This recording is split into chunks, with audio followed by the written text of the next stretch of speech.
Jaya Radha Madhava Kunja Bihari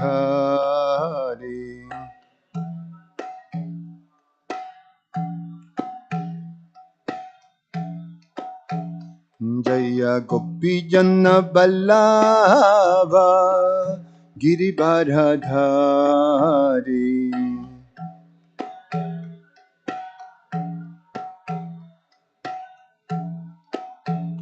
Jaya Gopi Janna Ballabha Giribharadhari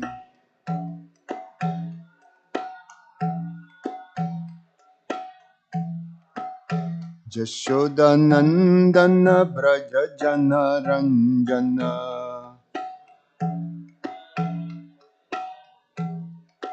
Jashodanandana Braja Jana Ranjana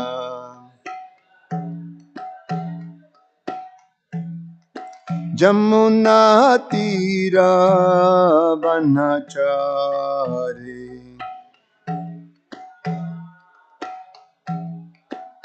Jamuna Tira Vanachari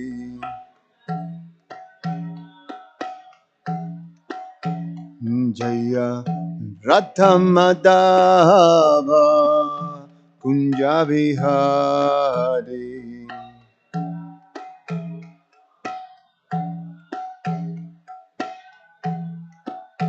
Jaya Radha Madhava Kunja Vihari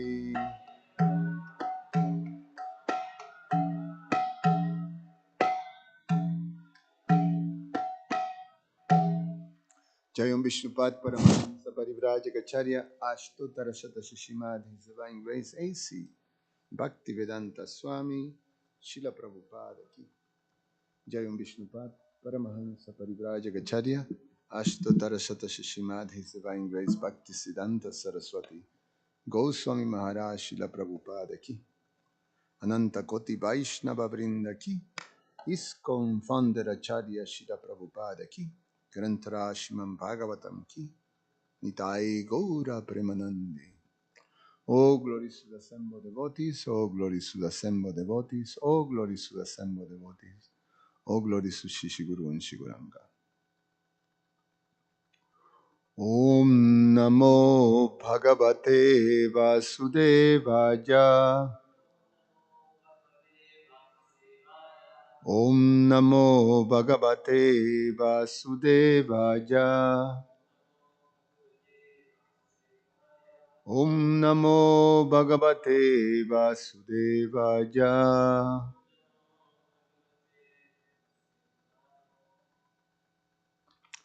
Reading from Srimad Bhagavatam, Canto 10, the Summon Bonam, Chapter 59, and just give me a second until this open.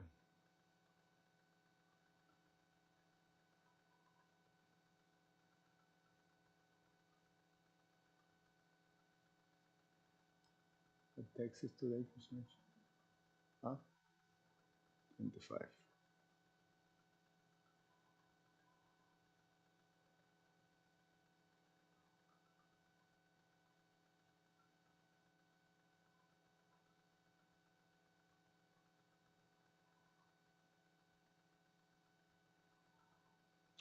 Okay.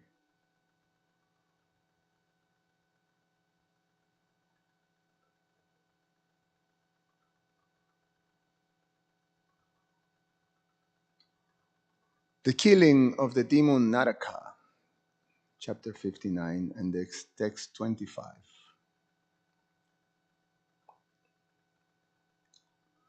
Bhumir Uvacha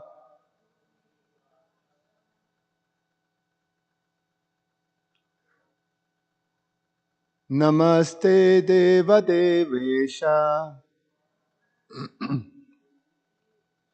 Namaste Deva Devesha Sankachakra Gadadhara Sankachakra Gadadhara Bhattekchopatarupaya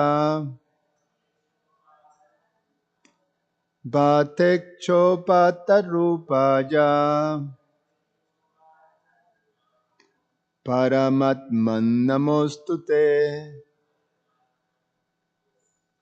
Paramatman namostute Bhumir uvacha Namaste deva devesha Sankachakra gadhadara Bhaktekchopatarupaya Paramatman namostute Bhumir uvacha Namaste deva devesha Shankachakra gadadhara Bhaktekchopatarupaya Paramatman namostute.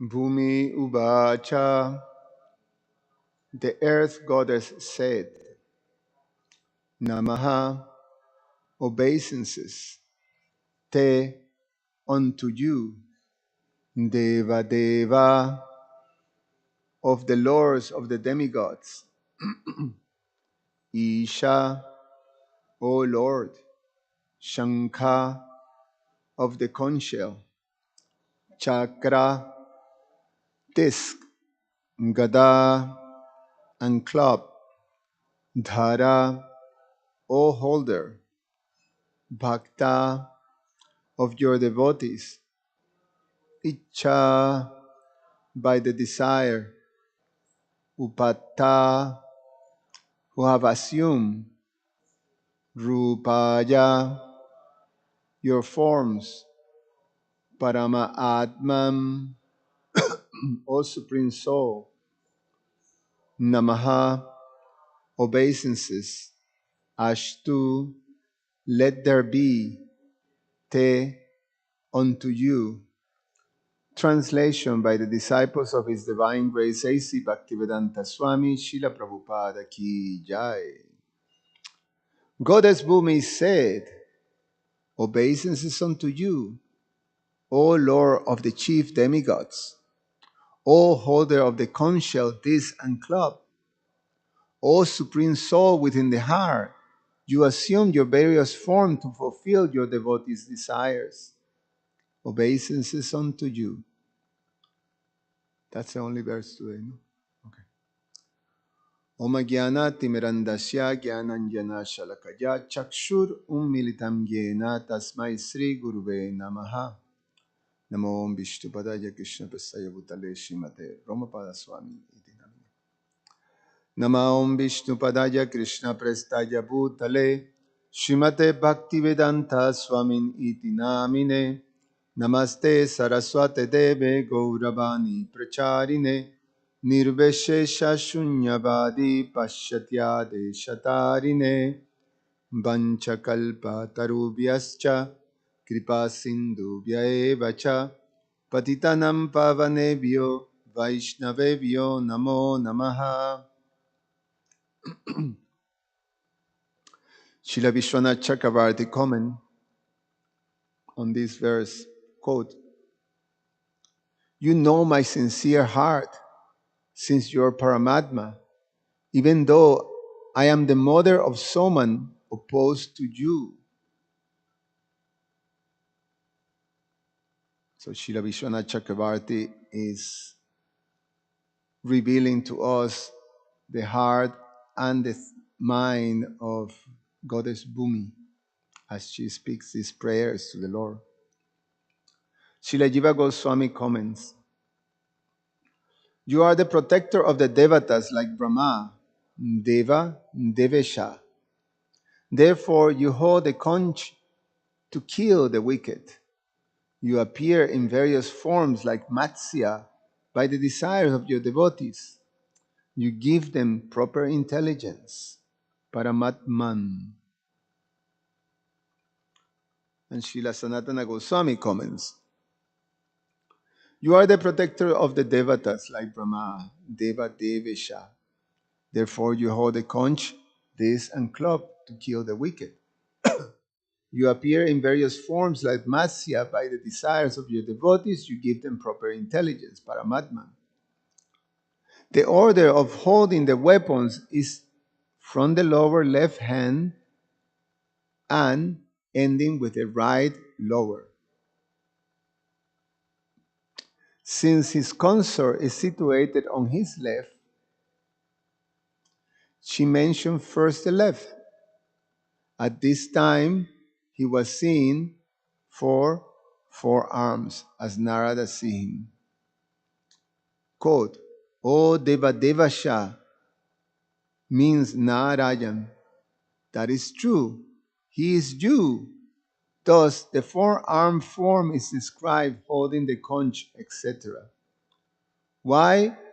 If I am not, so this is in quotes. Why? If I am Narayan, I am also two-armed.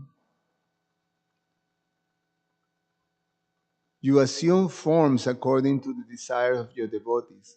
Appearing as a human, you are beautiful.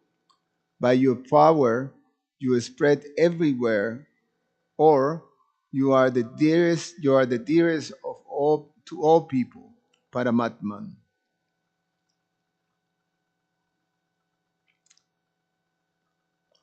I'm particularly touched by Srila Vishwanath Chakravarti Thakur comment because it's highlighted something that is uh, quite deep and wonderful in one sense. Because here's Goddess Bhumi, who is a pure devotee of the Lord, and she's expressing this gratitude and also expressing the conviction that the Lord, He understands fully her heart, her devotional heart. And the circumstance is that Mother Earth has been caught in a situation that externally appears to be compromising in terms of her devotion because her son is of a demoniac nature who is opposed to Lord Krishna. And that's a very difficult situation because in one hand, she is fully devoted. Her heart is devoted to Lord Krishna. And in the situation that she is circumstantially, by the arrangements, of fate, and in one sense, Krishna's arrangement, she is involved in a situation in which she have to associate with something demoniac or something that is opposed to Krishna. So it's a compromising situation. And the fact is that, in one sense, she's almost like helplessly being in that position. In one sense, you see that this demoniac son of her, Bamasura, he is creating all kinds of disturbances in the, you know, universal order. He is disrupting the service and the space of the demigods, who are the administrators of the universe on behalf of the Lord. So this demoniac entity goes and steals, the property of the demigods, insult the demigods, disrupt the whole thing. In one sense, humiliates them. And then he comes to his kingdom, and Mother Bhumi is there, and she's witnessing all this. And she is sort of, in one sense, dealing with the situation. Now,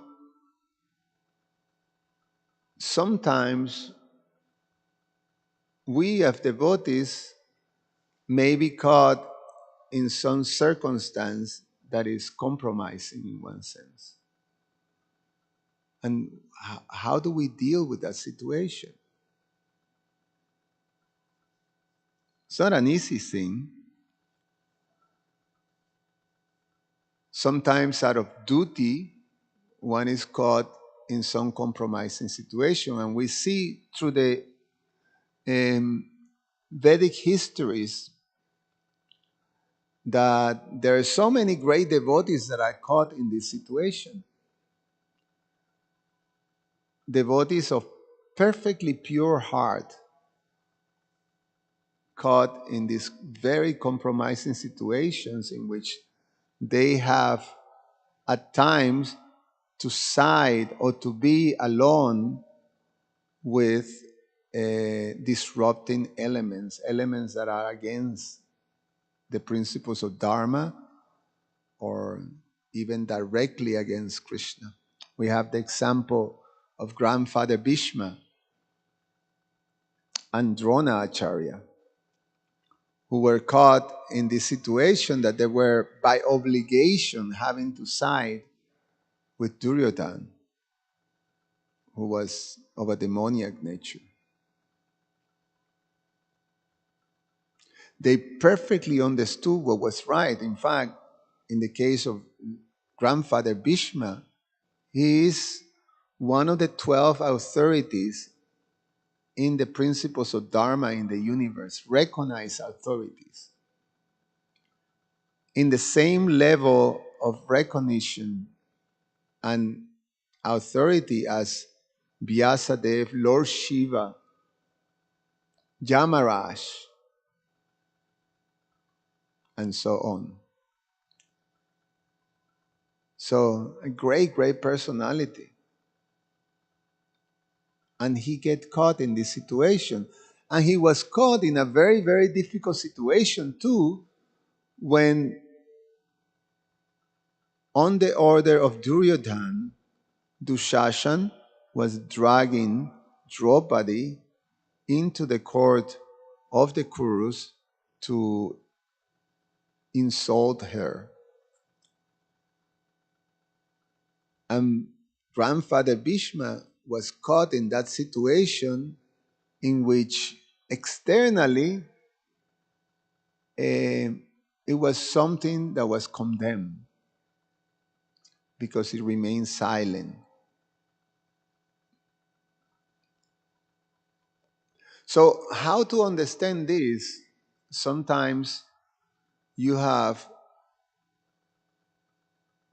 in this situation, devotees of pure heart that are caught in this compromising situations in which they are aligning in one sense with um, some opposing elements to um, to Krishna or to the laws of religion, the laws of dharma.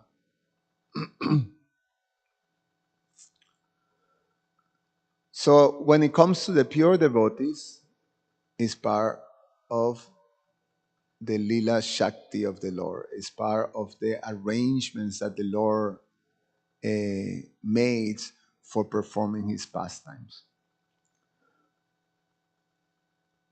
And but it's also something that naturally, when the Lord performs his pastimes, is to give us the means of understanding how to follow the principles of religion. He comes with his lila to establish the principles of religion. Yada yada hi dharmasya. When there is a decline on the principles of religion, then he comes to reestablish them. So he gives us the means to understand. So from our side, even with our devotional heart and good intentions, sometimes we may be caught in those situations too.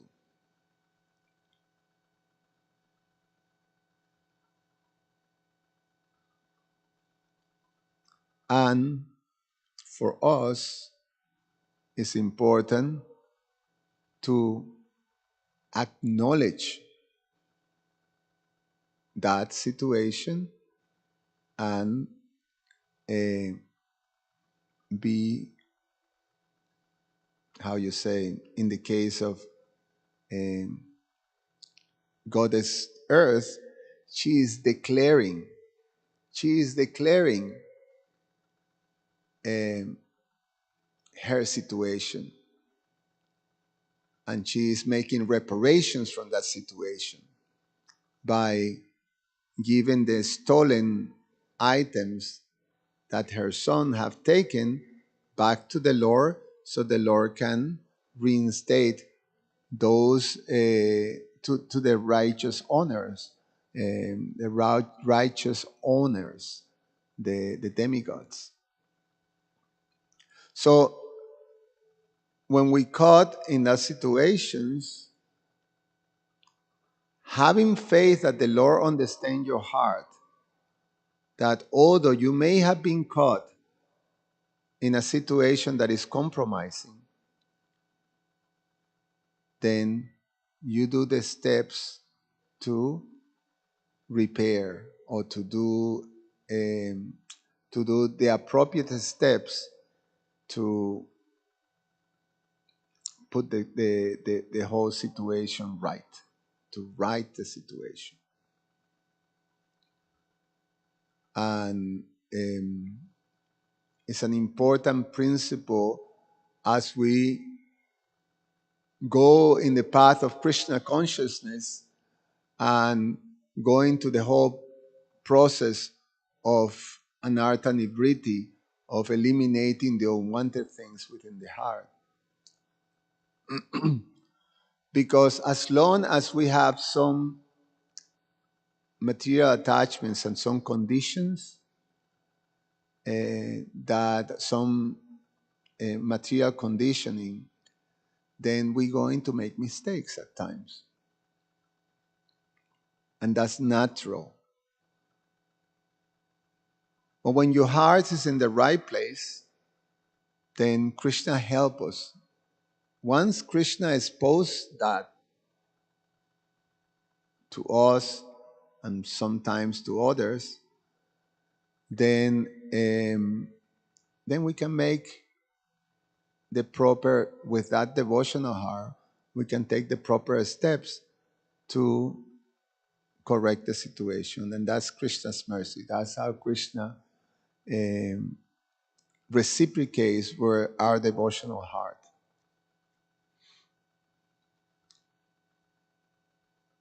Krishna reciprocates with each one of us by doing this type of thing, by you know, exposing the whole situation.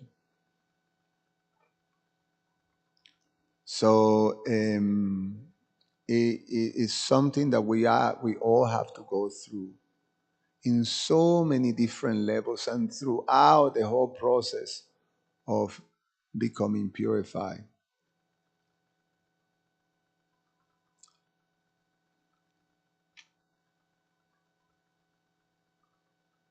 Krishna shows that principle with his pure devotees in so many ways, just to give us the example, just to give us the ideals. Because the pure devotees always make the right choices. The pure devotees always deal properly with everything, all these different circumstances that are just part of being in this material world. So you see, again, in many circumstances, how pure devotees appear to do something that is not right. And how they deal with that is so wonderful. Always with the proper uh, Vaishnava behavior, with the proper qualities and character. My spiritual master was speaking um, the other day in one of the programs about the pastimes of Shamananda Pandit and how he was caught in a situation that caused a huge disturbance, and how the whole thing came to be dealt with from all the parties involved was so wonderful, because it was all with a perfect Vaishnava behavior, very controlled. And although it was a situation that uh, it was very um, conflicting. There was a lot of conflict and a lot of emotions involved too. It was always perfectly controlled by everyone involved. The situation went like this. Um, Samananda Pandit, his initiated name was Krishna Das, and he was known as Dukhi Krishna Das, because he was always in with this. He always appeared to be sad because of separation from Krishna. So they put Dukhi Krishna, like sad Krishna Das. Dukhi Krishna Das. His spiritual master was Hridaya Chaitanya, who was a disciple of of uh, of Goridas Pandit.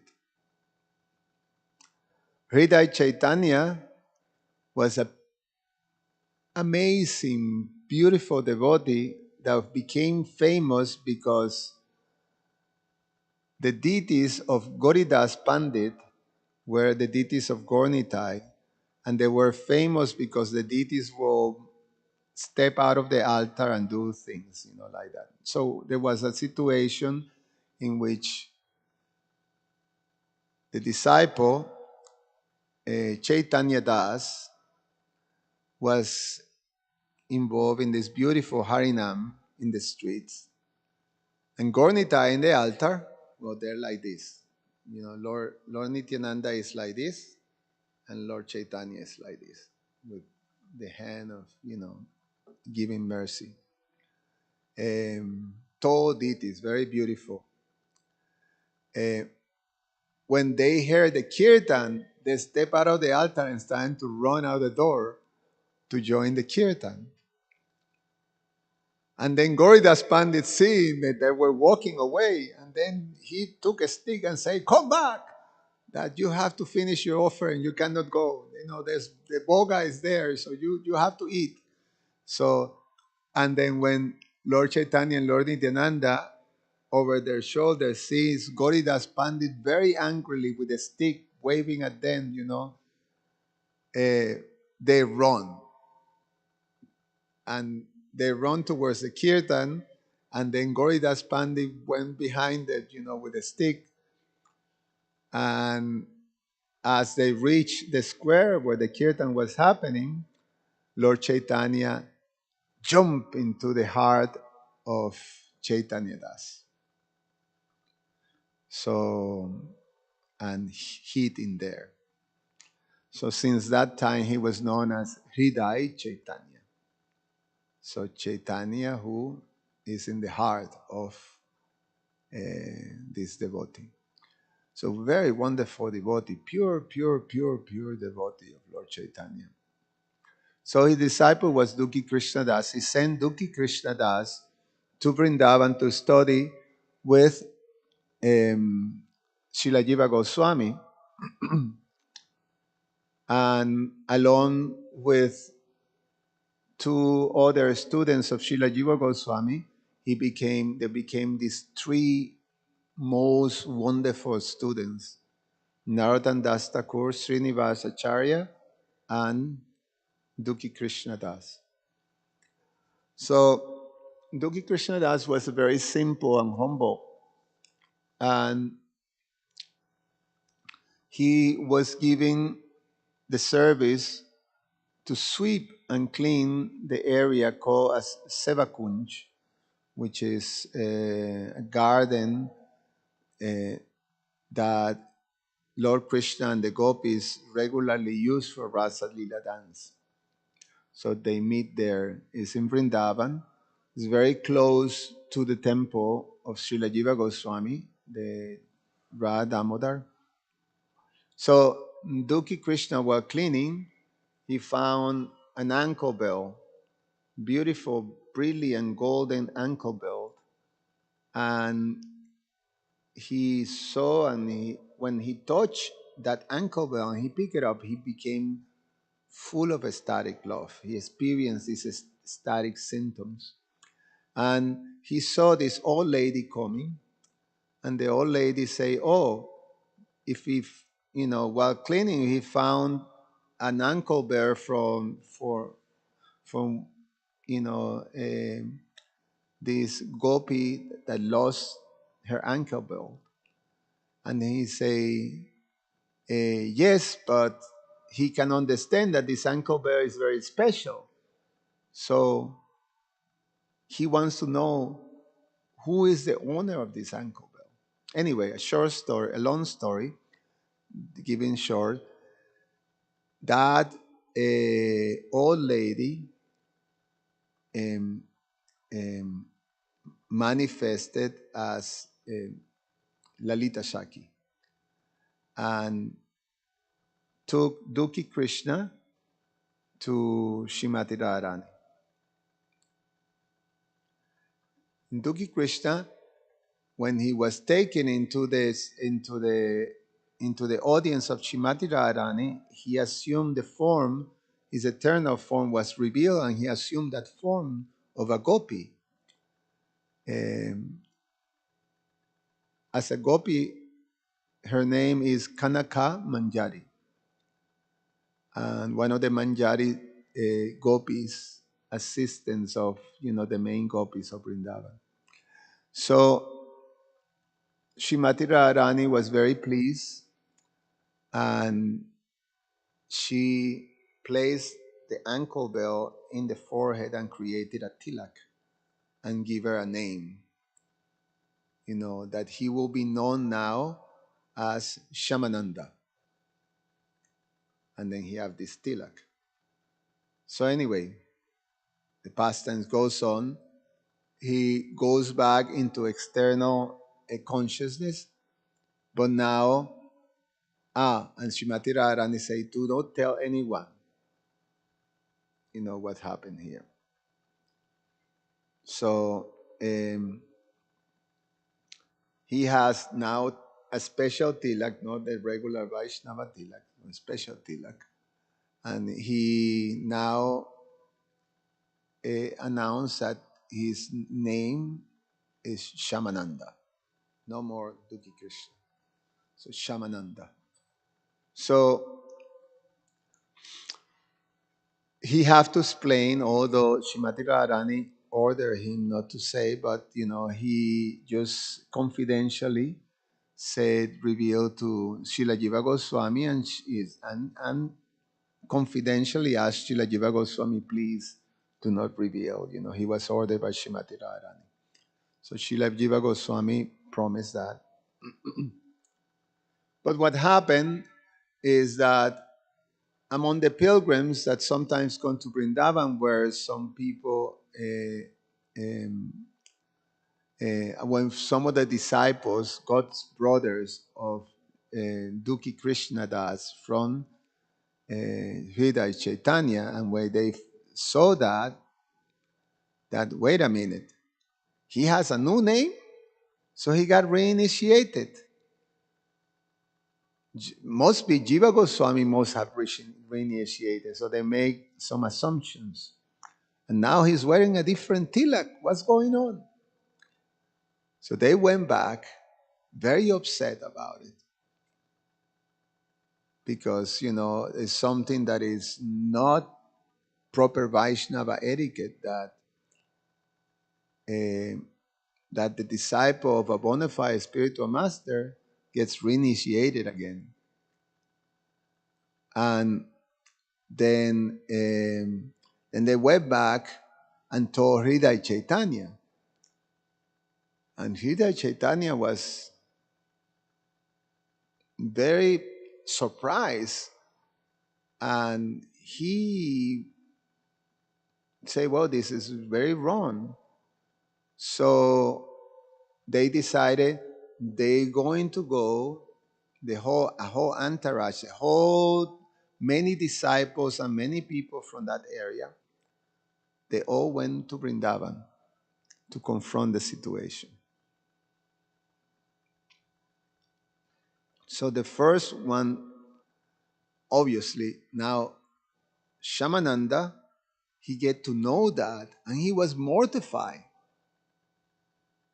because he understood that Srila Jiva Goswami is being accused of something that he didn't do, but he couldn't say anything because Srimati Radharani ordered to not say.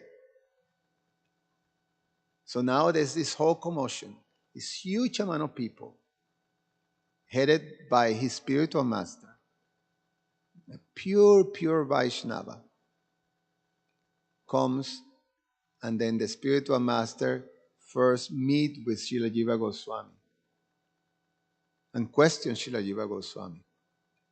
Srila Jiva Goswami say, well, you please go and ask your disciple. I, I cannot say anything further. So Hridaya Chaitanya say, very well. So he goes and questions Shamananda. And there is Shamananda, in tears. And he say, why, what's happening here? What is his explanation? And he couldn't say it.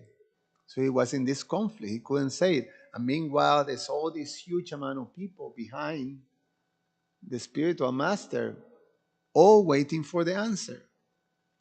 And he said, please, Shamananda asked for some little time, and he will give the answer. So he went into trance, and in trance, he assumed his spiritual form as a Manjari Gopi, and in tears, he or she meets Shrimati Radharani and explains the situation that she is in place, that his spiritual master is very upset, and Srila Jiva Goswami is being accused or suspected to do something that was, wrong, and he doesn't know what to do. And Srimati Radharani say, "Do not worry, I will take care of it." So then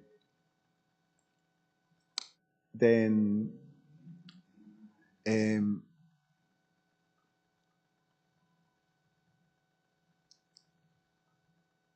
he comes out of trance and explains that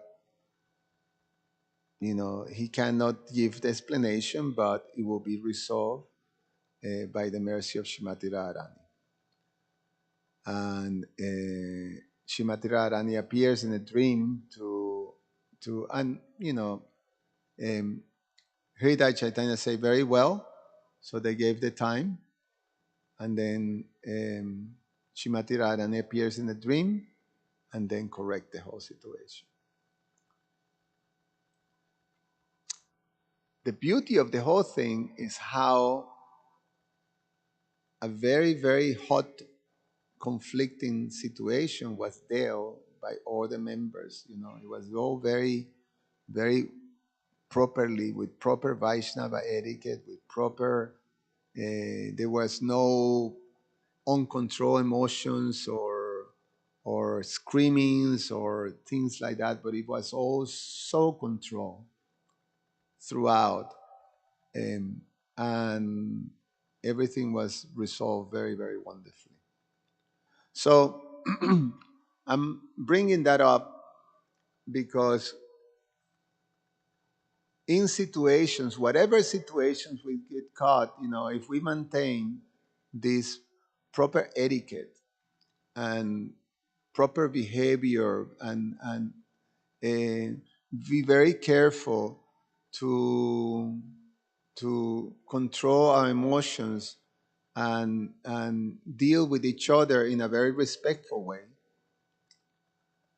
And you can go through all these different circumstances and do the proper corrective actions in a very wonderful way that will be perfectly in line with the mercy that Krishna showed us when he very kindly exposes the weakness that we have as devotees.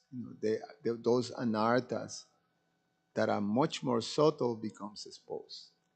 So we have to look for those times. We have to be ready for that. And in a proper Vaishnava manner, go to the whole principle of reformation. Like that. And I think that's the life of the devotees. Anyway, I stop here. Any comments or questions? Sorry, I didn't have really time to prepare for a class, so was.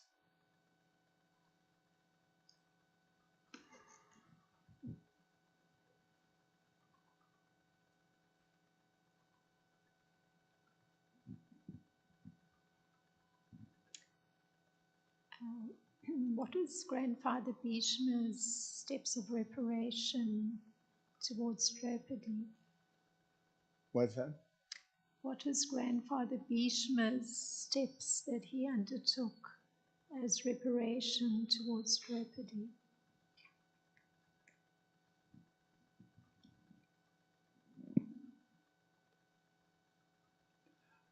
I don't think it was only he was so mortified, and but I think because that was not properly done, he have to go through the whole arrow, bed of arrows. That's one of the explanations that is given. That that there is consequences. Like Srila Paswami was speaking about the consequences of Vaishnava aparad. That Even Sita Devi, the goddess of fortune, just because of making an offense to Lakshman, then she had to suffer some consequences. So the reparation, I can recall some specific situation that he, but the fact is that grandfather Bhishma's heart, he was in so much pain because of the whole situation, but he was, in one sense, it's explained that he was helpless because he made a vow. He was obliged. He made a vow to, one of the vows that he made, that he was called, that's why he got the name Bhishma, because of these powerful vows. One of the vows was to always protect whoever was sitting in that throne of Hastinapur. So he have to align whoever was sitting. And that was his obligation. His obligation was with the, the, the Kuru king. So he was helpless because of his vows. And I think he have to, that's, in one sense, it was only his internal repentance, him and Dronacharya. But they never lost, their purity, because internally, it's like this example of Mother Bhumi, and she is calling, my heart. Like that. So sometimes we can, I say, in our situation, leader devotees or aspiring devotees, all of us, we have the devotional heart. So we have to hold very strongly to that devotional heart. And if we hold to that, it will be simple. The process of reparations and the process of reformations will be, it's just part of devotional life. So we can take it like that. Any other comments or questions? Okay, thank you very much. Grantara Shiman Bhagavatam ki jai.